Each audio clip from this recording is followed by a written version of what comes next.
우리 어머님은 무남 동녀입니다. 그런데 자식이 9입니다.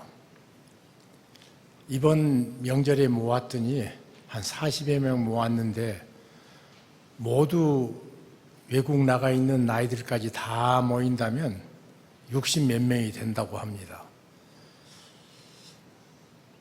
같이 모여서 참 어릴 때 자랐던 또 공통의 감정들, 같이 생각했던 것들을 다시 확인하는 그런 시간들을 자연스럽게 되어지는 걸 봅니다. 무슨 특별히 신앙이라는 말을 안 붙여도 이런 추억 속에서 저런 의견 속에서 어울리지는 이 가족의 영광스러운 축복들. 그런데 한 동생이 바쁘다고 일어나니까 아무 생각 없이 다 일어났습니다. 그랬더니 우리 전 가정에서 제일 믿음이 없다고 내가 생각하는 내 둘째 아들 홍세원이가 왜 기도도 않고 일어나냐고 호통을 칩디다. 그래서 또 같이 흩어지려던 사람들 모아가지고 기도로 같이 마치고 헤어졌습니다. 신앙을 한 가족이 동시에 가졌다는 것이 얼마나 큰 축복인지 이것을 오늘 한번 이 요셉의 생애를 통해서 살펴보고자 합니다. 요셉은 태어날 적에 어머니의 무지무지한 사랑 속에서 태어났습니다. 늘 아이를 낳지 못해서 심지어 자기 여종을 자기 남편에게 씨바지 시켜서 자식을 낳습니다. 얼마나 낳고 싶었겠어요.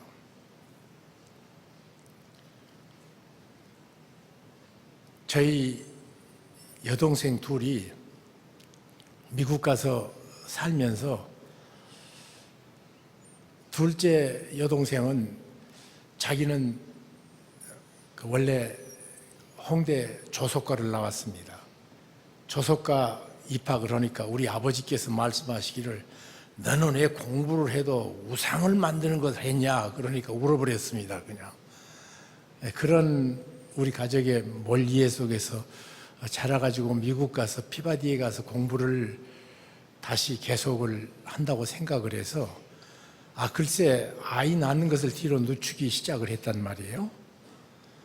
근데 큰 여동생은 아이를 낳고자 했는데 아이를 빨리 쉽게 낳지 못했습니다.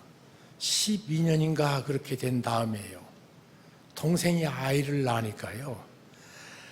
그때까지는 그렇게 열심을 안 내던 큰 노이가 열심히 기도를 하더라고요. 그래서 아이를 하나 낳았습니다. 낳았는데 아이가 태어나자마자 세상을 떠났습니다. 그렇게 울면서 기도했더니 하나님께서 그러시더래요. 야, 너 꼭 애 같다. 내가 왜 애냐고 대들었더니 애들은 주면 좋다고 그러고 뺏으면 싫다고 그러지 않냐. 너 애 같다. 그러더니 하나님께서 다음에 아이를 낳아서 그 아이 이름을 이삭이라고 지었습니다. 그 아이를 낳지 못해서 아이를 갈망하는 내 동생을 보면서 그 경쟁적으로 둘이 낳더라고요. 계속해서. 그 속에서 참 라헬이라는 자기 남편의 지극한 사랑을 받았던 여인, 아마 성경 속에서 여인이 남자에게 받은 사랑 중에 최고치의 사랑을 말하자면 라헬이 야곱에게 받은 사랑입니다. 그가 얼마나 좋아했던지 7년을 하루같이 살았다고 말합니다. 그런 사랑 속에서 그 남편의 아이, 남편과의 이 사랑의 열매를 그렇게 갖고 싶어 했다가 언니는 계속 아이를 낳는데 자기는 아이를 낳지 못한단 말이에요. 그것으로 끝나지 않고 그래서 억울하게 자기 여종을 통해서 아이를 낳기 시작을 했지만 성이 차지 않은 그에게 하나님께서 아이를 주었습니다. 그 아이 이름이 요셉입니다. 얼마나 많이 사랑받았는지 모릅니다. 또 사랑하는 여인이 낳은 아들을 야곱은 얼마나 사랑했는지 모릅니다. 그런데 이제까지 자기 삼촌인 라반의 집에서 하나님께서 다시 고향으로 돌아가라는 음성을 듣고 고향으로 돌아가는 도중에 임신했던 아내가 아이를 낳다가 산고에 세상을 떠납니다. 자기 집에 도착했습니다. 얼마나 그 아버지가 사랑을 특심했는지 모릅니다. 그것뿐만 아니라 자기 본 집에 가니까 연로하신 할아버지, 눈이 잘 보이지 않으니까 밖으로 나가지도 못하시고 앉아서 아침부터 저녁까지 자기를 품에 품고 아버지 아브라함에 대한 얘기를 해줄 적에, 그리고 자기가 블레셋에서 이렇게 밀리고 저렇게 쫓기고 이렇게 밟히고 이런 모멸감을 가질 그때에도 내밀하게 하나님께서 내 속에 함께해 주신 것이 큰 축복이었다. 결국은 나를 조롱하던 그 아비멜렉과 그의 군대장과 비골이 같이 와가지고 내가 너를 보니 하나님께서 너와 함께한 것을 내가 분명히 보았다. 내가 하나님과 함께 했기 때문에 나는 재주도 없는 사람이다. 나는 성격도 활달하지 못하다. 늘 손해보는 것 같고 늘 쫓기는 인생 같은 거 살았는데 하나님은 내 부요였다. 하나님은 내 축복이었다. 제가 그렇게 상상을 하는 것은 우리 할머니가 1937년에 신사참배 반대하다가 대전 감옥에 계셨습니다. 너무 몸이 약해지셔가지고 형기를 못 마치고 나오시기는 나오셨는데 그냥 금고형을 받아서 집에 갇혀 있었습니다. 그러니까 하루 종일 어린 저하고 둘이만 있었습니다. 할머니가 찬송 부르는 것, 우리 할머니가 기도하던 모습, 할머님께서 성경을 어두운 불빛 가운데서, 그때는 이 호롱불밖에 없던 그때 호롱불을 펴놓고 읽으시는 모습, 그것이 내게 인각이 됐고 얼마나 나를 전심으로 저를 사랑해 주시던 외할머니.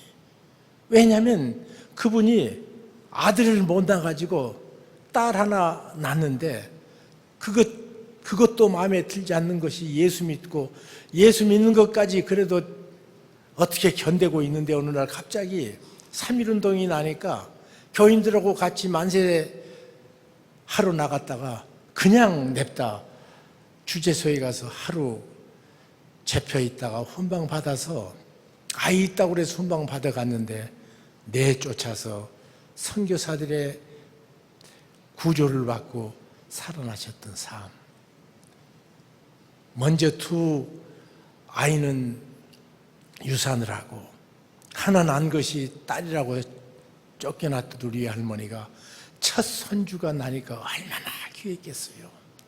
제가 그 사랑을 얼마나 몸으로 크게 느끼고 살았는지 내가 잘 모르겠는데 한 가지는 지금도 할머니 그러면 고등학교 2학년 때 돌아가신 우리 할머니는, 친할머니는 생각 안 나고 어릴 때 같이 그 어린 나이에 옆에서 있었던 우리 할머니가 할머니 그러면 내 마음속에 지금도 아주 그리웠게 다가섭니다. 그 어린 시절 아무데도 가지 못하고 사랑하는 손자에게, 자기 아들이 그처럼 사랑하는 손자에게 아버지 아브라함의 이야기, 자기 생애 속에 함께 하시는 하나님이 얼마나 귀했는가를 삶 전체로 입증하면서 살았던 삶. 그리고 그 아버지가 얼마나 사랑했던지 다른 열 형은 마치 없는 사람처럼 대우를 할 정도로 사랑했습니다. 그러니까 그것이 미움이 돼가지고 어느 날 늘 양을 치러 가도 금지 오겹인 이 아들은 양 치는데 가까이 가지 못하게 했습니다. 채소의 옷을 입히고 가장 좋은 대접을 해줬는데 형들에게 음식을 갖다 주라 그래서 그거 심부름을 갔는데 얼마나 화났든지 형들의 미움들이 뭉쳐져 가지고 죽이려고 듭니다. 죽이기로 작정한 것을 그래도 큰 형 루벤이 우리가 어떻게 우리 동생을 죽이냐 극력 말립니다. 안 된다고.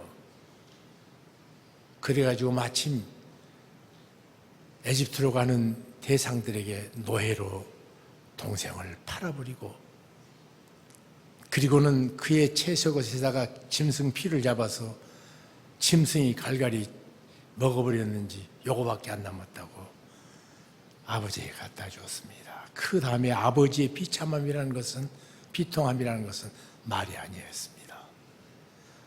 이런 사실이 내 생애 속에 있다면 내가 얼마나 억울하겠습니까? 얼마나 분하겠습니까? 그런데 이 요셉은 나 같으면 꼭 이랬을 것 같아요. 하나님 안 계신다.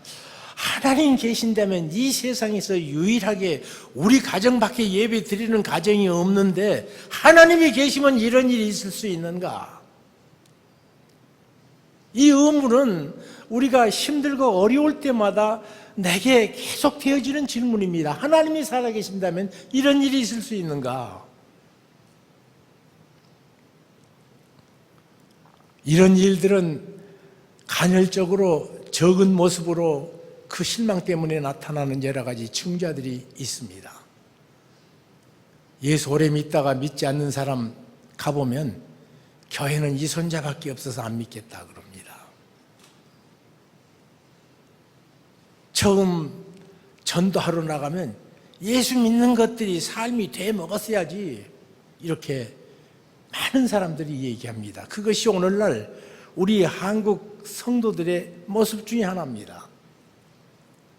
어떤 분이 교회는 이선자들만 우글거리는 동네야. 그래서 안 가겠다고.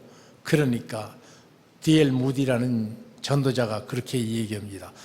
아, 형제는 위선을 되게 싫어하시는군요. 그러니까 이 위선 그러면 그냥 머리부터 발끝까지 바르르 내가 떤다고 기분 나빠서. 그렇게 위선자 싫어하시면 한번 이렇게 생각해 보십시다. 그 위선자들은 하나님은 위선 안 통합니다. 반드시 지옥 갑니다. 지옥 가면 위선자로 꽉 찼는데 지금 몇 사람이 위선자 보고 당신이 예수 안 믿으면 영원히 당신이 그처럼 미워하고 싫어하는 그 위선자들하고 지옥에 살겠습니까? 그래서 교회 나오기 시작했대요. 이런 얘기는 사실 우리 주변에 어디나 있는 얘기들입니다.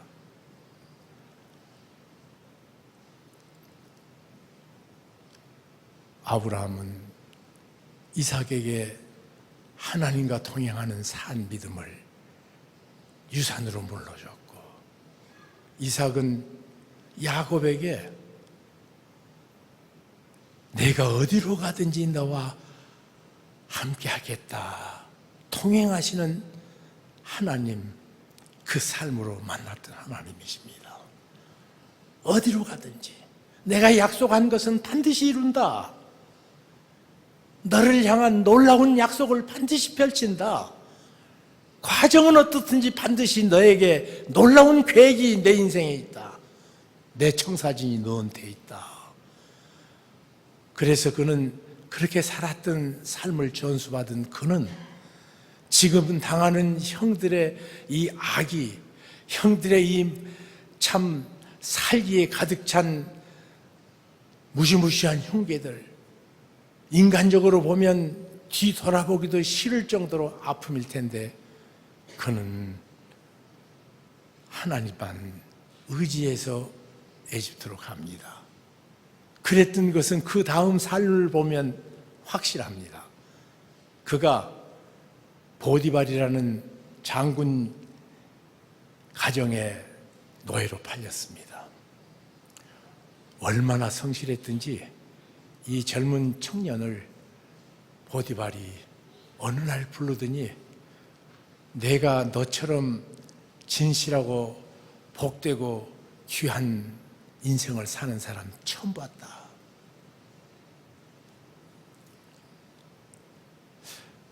간혹 여러 회사에서 저한테 개인적으로 쓸만한 청년이 있으면 소개해 주세요. 그렇게 연락 올 때가 있습니다.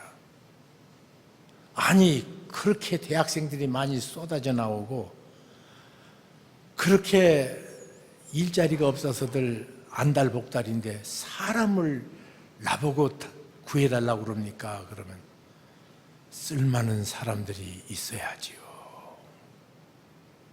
사람들이 그때나 지금이나 쓸만한 사람은요 반드시 쓰더라고요. 쓸만한 사람은 또 자기 일을 합니다. 또 어디 가도 또. 그래서 이 보디발의 눈에 들었던 요셉을 보디발은 이렇게 말합니다. 오늘부터 너는 내 전 가족을, 우리 집의 모든 재물을, 우리가 가질 수 있는 우리 가정이 가진 모든 고난을 너한테 위임한다. 위임을 했습니다. 문제는 그렇게 사회적인 신분 상승하고 뭐든지 조금 가지면 사람이 쉽게 교만해집니다. 두 가지인 것 같아요. 고통스럽고 힘든 것을 겪으면서 그 사람이 어떤 사람인 줄 알고요.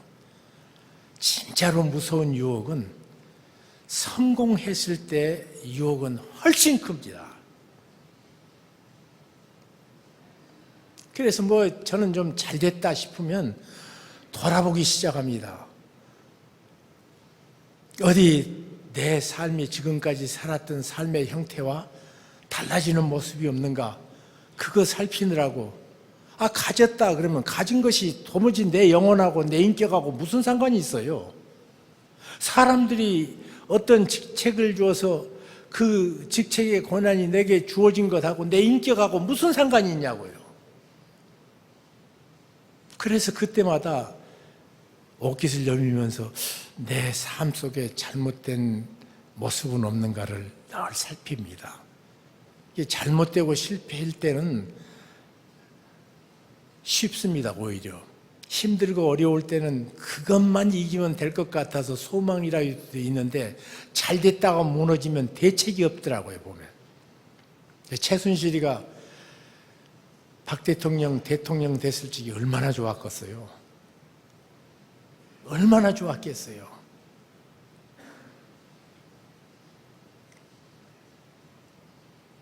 그에게 모든 것이 주어졌습니다. 어떤 것인지 마음대로 할 수 있었습니다. 안 되는 것은 그 가족들만 안 됩니다. 아무것도. 근데 문제는 그 가족 중에서 가장 존귀한 여자인 보디발의 아내가 구애를 시작을 했습니다. 젊은 청년, 사랑이 굶주릴 대로 굶주렸고 목마를 대로 목말랐던 시절이었습니다. 어릴 때 어머님의 정에서 떠났지요. 그처럼 사랑하던 아버지에게서 떠나갔지요. 그리고 그처럼 자애로운 할아버지에게서 떠나갔지요.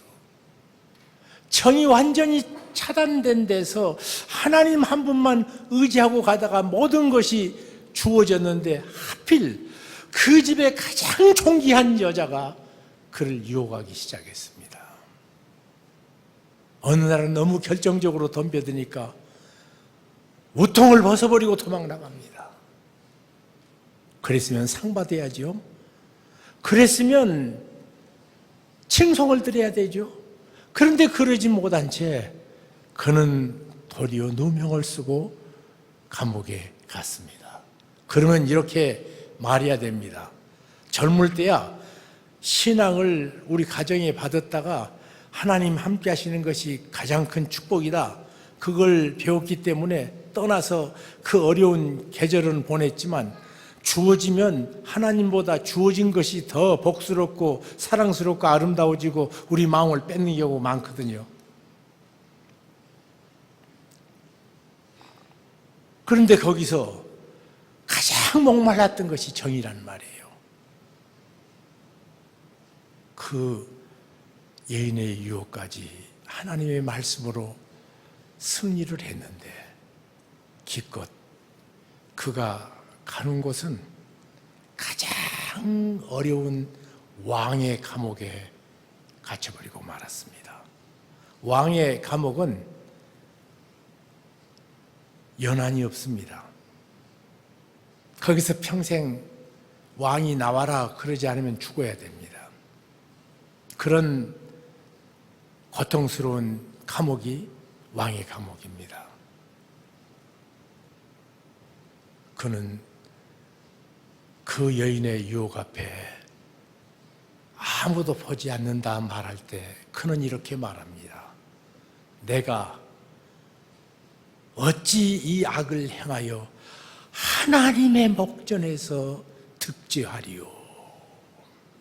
하나님의 목전에서.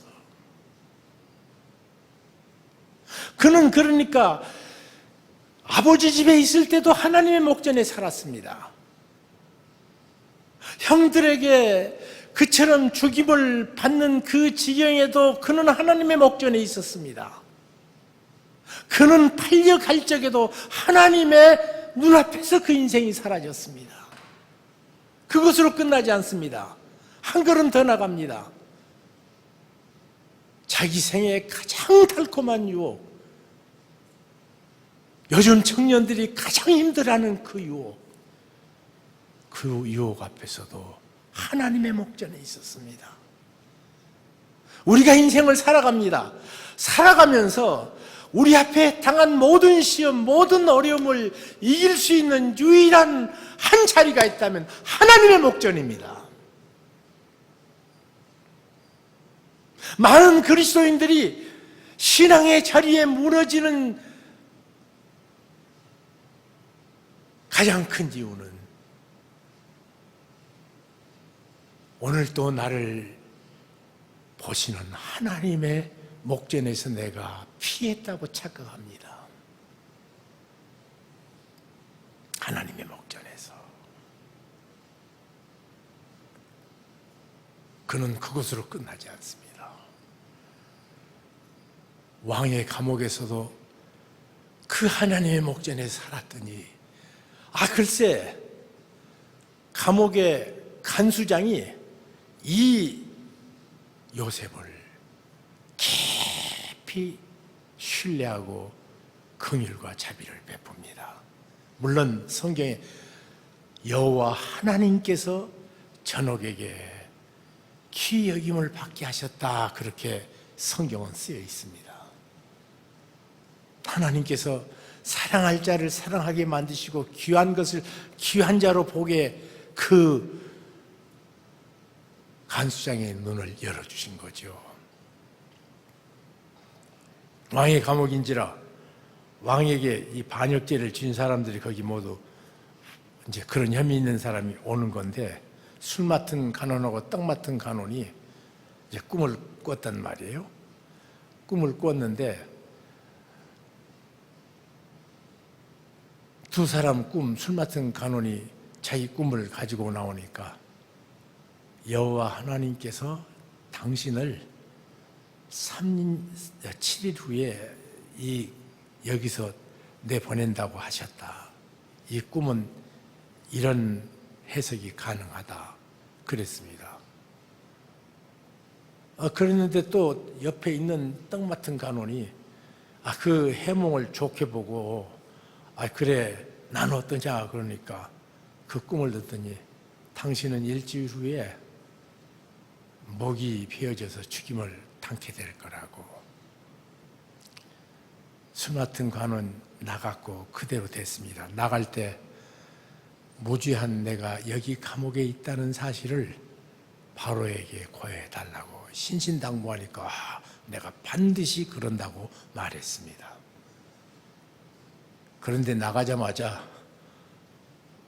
이 술 맡은 간호는 잊어버렸습니다. 지금 여러분이 생각하면 술 맡은 것, 떡 맡은 것이 무슨 그리 대단한가 그렇지만요, 고대, 아니 지금도 마찬가지입니다.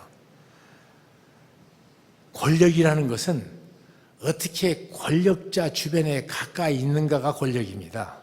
뭐 직책하고 상관없어요. 그러니까 장세동이라는 사람이 노무현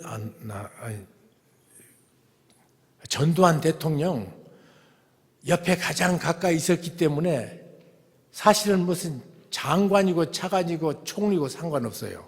제일 높아요. 차지철 씨가 박정희 대통령 옆에 총차고 있었기 때문에 제일 높았단 말이에요. 이 독재 권력일수록 그 권력 옆에 누가 가까이 있는가가 권력입니다. 술 맡은 거 목숨을 맡았다는 거거든요. 왜냐하면 그 술 속에 독 들어가면 어떻게 해요?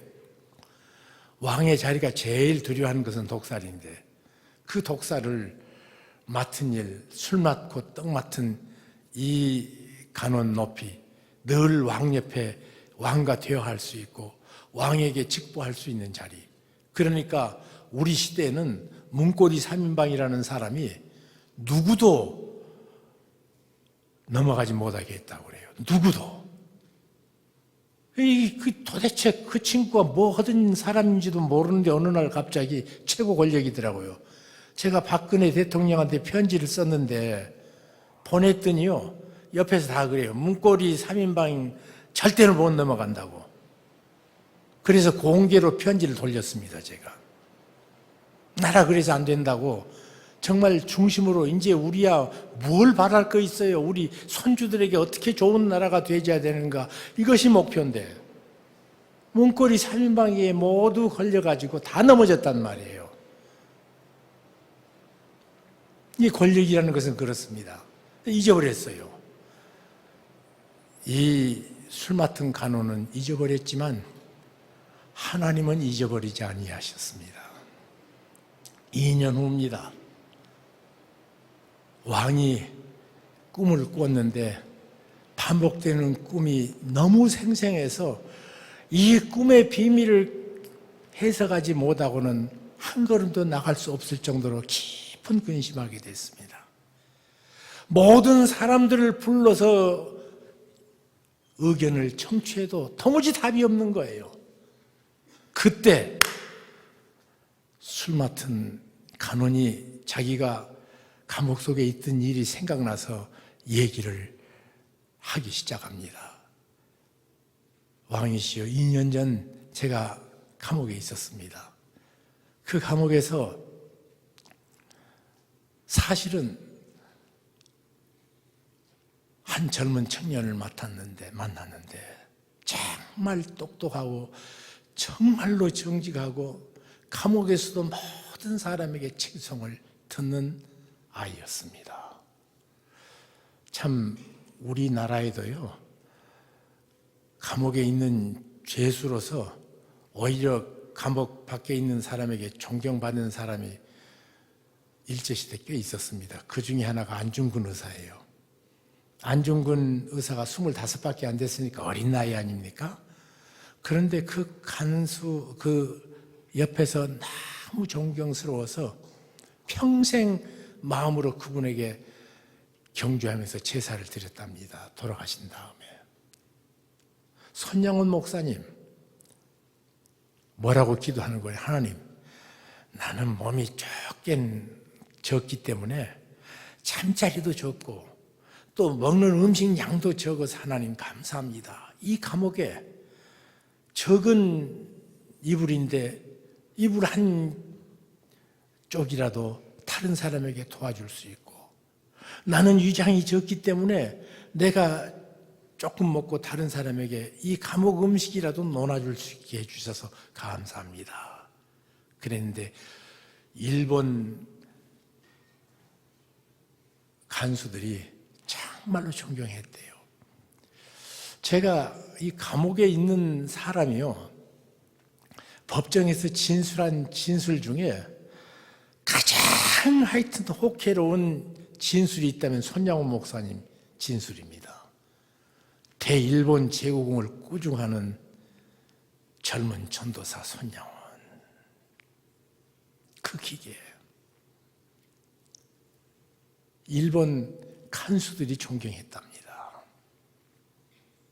그런데 요셉은 얼마나 존경했겠어요. 그래서 자기가 보았던 이 하나님의 사람, 어린 소년, 청년 28으로 추정을 합니다. 왜냐하면 그 다음에 30에 그가 총리 되거든요. 그래서 진원했더니 당장 불러오라고 합니다. 불러왔습니다. 그리고 그 꿈을 해몽해 줄 적에 그 마음속에 시원함과 앞으로 당할 일의 대책까지 모두 해결을 받습니다. 그러자 하나님께서 이처럼 신령한 영감으로 귀한 성령의 거룩한 영의 감동을 받은 자가 또 어디 있겠냐. 왜냐하면 그가 와서 내게 이 얘기하라 그러니까 내가 과거부터 신통망통해서 내가 하나님의 비밀을 말할 수 있다고 이렇게 하지 않습니다. 이 일을 말하시는 분은 여호와 하나님이십니다. 사람은 자기가 조금만이라도 좀 다른 사람 앞에 좀 낫고 좋은 거 있으면 그거 가지고 자기 세우려고 들지 하나님 얘기 안 씁니다. 하나님께서 이 일은 바로 당신에게 말하신 것입니다. 그러니까 이 바로가 내가 믿는 하나님을 찬양한다고 합니다. 그리스도인들이 하나님께서 주신 축복을 가지고 하나님을 찬양하기 시작하면 한국교회 달라집니다. 우리 교인들의 삶이 달라집니다. 우리는 하나님께서 내게 주신 것 가지고 내가 내 마음대로 얼마나 교만 떨고 얼마나 구두쇠 노릇하고 얼마나 하나님 없는 것인 것처럼 떠들어댑니까? 그리고 이 청년 요셉보다 더 높은 사람은 이 애굽 땅에서 나 하나밖에 없다. 그때가 나이가 30세가 되었더라 그렇게 말합니다. 이것이 무슨 말인지 몰랐습니다. 그런데 지금부터 한 30년 전쯤이요. 애굽의 파피루스가 해독이 되는데 거기에 이 요셉의 시대에는 나이가 30대기 이전에는 고위 공직을 맡지 못한다는 규정이 있대요. 그러니까 28년째 그냥 술 맡은 간원이 가서 얘기를 했으면 28세 된 이 청년은 아마 사면돼 가지고 보디발이 우리 집에 같이 있자, 너 이제 내 아들이다, 아마 이 정도 됐을지, 그렇지 않으면 다시 고향 땅으로 돌아와서 아버지를 만났을지가 모르죠. 아마 둘 중에 하나일 거예요. 근데 하나님께서 그 고통스러운 2년마저도 정확하게 재시고 계셨습니다. 여러분, 하나님은 당신을 사랑하십니다. 그리고 당신의 생애를 위해서 놀라운 계획을 가지십니다. 크신 하나님의 계획이 너무 커서, 너무 온전해서 부족한 우리가, 무지한 우리가 다 깨닫지 못할 뿐입니다.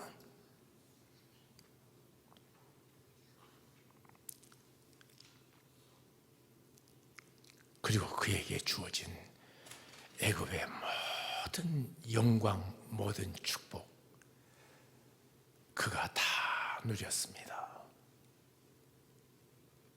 사랑하는 아버지가 돌아가시자 그는 힘이 있었기 때문에 사랑하는 아버지의 유해를 모시고 자기 할아버지가 살았던, 자기 증조 할아버지가 살았던 헤브론에 장사를 지냅니다. 그는 애굽의 모든 부여를 가졌기 때문에 애굽에서 애굽의 방식대로 미라를 만들어 가지고, 그는 그것 할 수 있어서 능력이 있었기 때문에 할 수 있었지만, 아니다. 이 땅의 영화는 미라를 만들어도 쇠해진다. 그리고 아버지를 자기 가족묘에 같이 묻는 믿음의 사람의 모습을 봅니다. 그리고 이제는 그 많은 얘기들이 끝난 다음에 결국 자기 임종을 맞이합니다. 임종은 그 생애의 클라이맥스입니다. 요즘 늘 기도하는 큰 두 가지 제목 중에 하나는, 주님, 치매 없이 주님 앞에 가게 해달라고. 이 치매는 내가 선택하는 거 아니니까 하나님 앞에 늘 기도하는 거. 그래서 쫓기는 내 마누라가, 내가 몸이 커가지고 움직이지도 못하는데 치매까지 내가 하면 못 당하니까 하나님 그거 좀 면하게 해달라고 그 기도 늘 하고요. 또 하나는, 주님, 내 생에 가장 영광스러운 날이 되게 주옵소서. 그런 임종을 주옵소서. 이것이 내 두 기도 제목입니다. 임종, 그가 임종을 합니다. 그러면서 사랑하는 자기 자식들에게, 내가 이 땅에서 이 땅의 방식대로 장례식 끝난 오랜 세월 후에 하나님께서 약속했으니까 반드시 약속의 땅을 다시 돌아가게 하실 때가 온다. 그러면 나의 해골을 그리로 데려가라.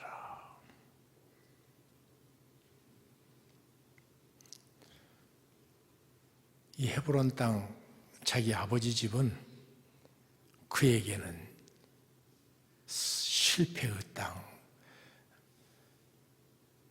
형제들의 무서운 살기찬 눈발에 밀려난 땅,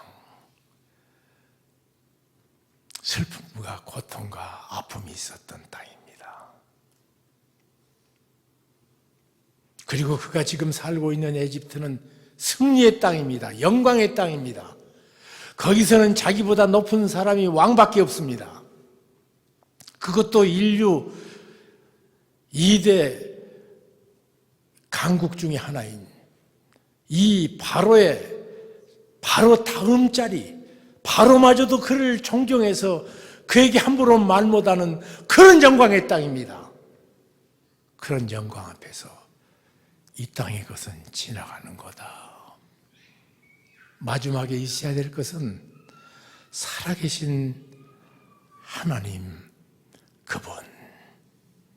그분의 약속이 있는 그 땅, 그곳에서 구속주 예수 그리스도가 태어날 것을 바라보는 그 땅에 나를 묻어다오.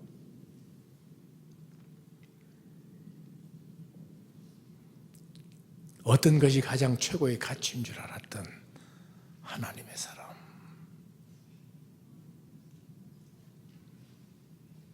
여러분,